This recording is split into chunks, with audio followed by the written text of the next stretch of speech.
So today I'm going to show you how I cook on the road.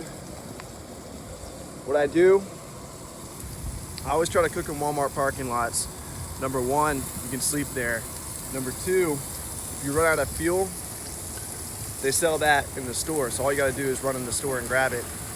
Also, any type of grill will work. I buy Coleman, and I always use cast iron to cook. With cast iron, you don't have to clean it. You just wipe off whatever, put it in a grocery bag, which you can also get in Walmart, and then cook it up. It's pretty simple. People make it seem like it's really hard to eat when you're in your car. As far as breakfast goes, wake up when the sun comes up and hit up a hotel, go inside, eat breakfast, you know, be nice to the people and they'll let you in. Just say, hey, how's it going? You know, and just sit down, drink some coffee, feel it out, and then grab a plate of bacon and eggs and go at it. But I'm also cooking some, hoping my phone won't fall, some rice in a brown bag.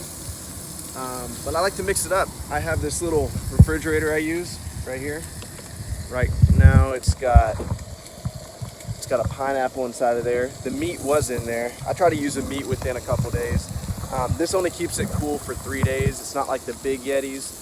It's actually an off-brand Yeti. It's a Pelican. Just type in Pelican or top 10 coolers other than a Yeti, and you can buy one of those for pretty cheap.